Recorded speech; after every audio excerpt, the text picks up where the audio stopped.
Hello there.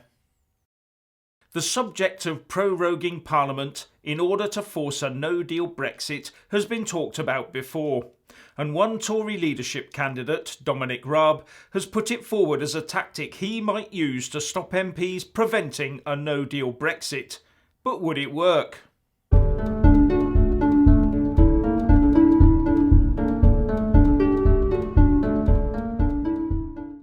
Some Tory leadership hopefuls are saying that they will remove the UK from the EU on the 31st of October, even if it takes a no-deal Brexit to do it.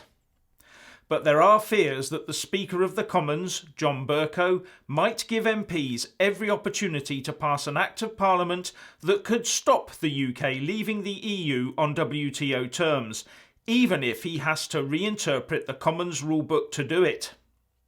It has, though, been mooted that one way to stop MPs having such a vote would be to prorogue Parliament at a critical moment. Hannah White of the Institute for Government explains proroguing Parliament like this.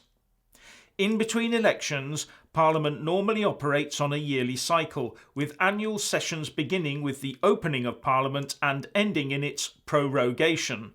Normally, the Queen returns a few days later to open Parliament again, so the next session can begin and a new programme of legislation can be introduced. And any legislation in the pipeline when Parliament is prorogued falls aside, unless it is carried over.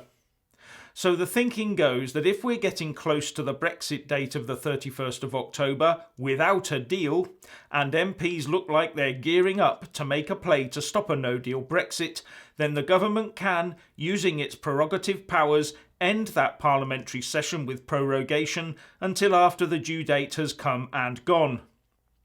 Now, the Institute for Government has produced a paper saying that it would be all but impossible to stop a determined executive from taking the UK out of the EU without a deal, if it were minded to. But the Speaker has already telegraphed that he will do all he can to give MPs the chance to squash that option. So Raab's threat of prorogation is probably more aimed at Bercow than at MPs in general. But the Speaker has already hit back at this by saying, "As we all know, because I have said it several times, and I think the honourable gentleman believes this, is that Parliament will not be evacuated from the centre stage of the decision-making process on this important matter. That is simply not going to happen. It's just so blindingly obvious that it almost doesn't need to be stated, but apparently it does, and therefore I have done." Now, Hannah White in her Institute for Government article says that using prorogation for this purpose would be undemocratic and would probably trigger a general election as well. All I can say is, how can it be undemocratic to force Parliament to deliver on the promises most of its MPs made in the 2016 referendum, in the 2017 general election, and in passing the legislation to both trigger Article 50 and to withdraw from the bloc? It seems that the fact we elected a bunch of liars into the House of Commons trumps the democratic wishes of the people as indicated by the way they voted. And a general election? With Nigel Farage and the Brexit Party on the rampage, this bunch of MPs would, I think, do everything in their power to prevent such an occurrence. One other important point that Hannah makes, though, is that proroguing Parliament in this way, for political purposes, would drag the monarchy into the Brexit argument, which would be highly controversial. This is because it is the Queen that prorogues Parliament, so doing so could be an indication she is in favour of Brexit, and vice versa.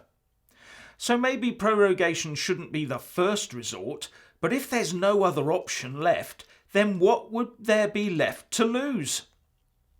But one Tory leadership hopeful has already rejected the idea. Matt Hancock tweeted out, "Proroguing Parliament undermines parliamentary democracy and risks a general election. I rule it out and call on all candidates to do the same."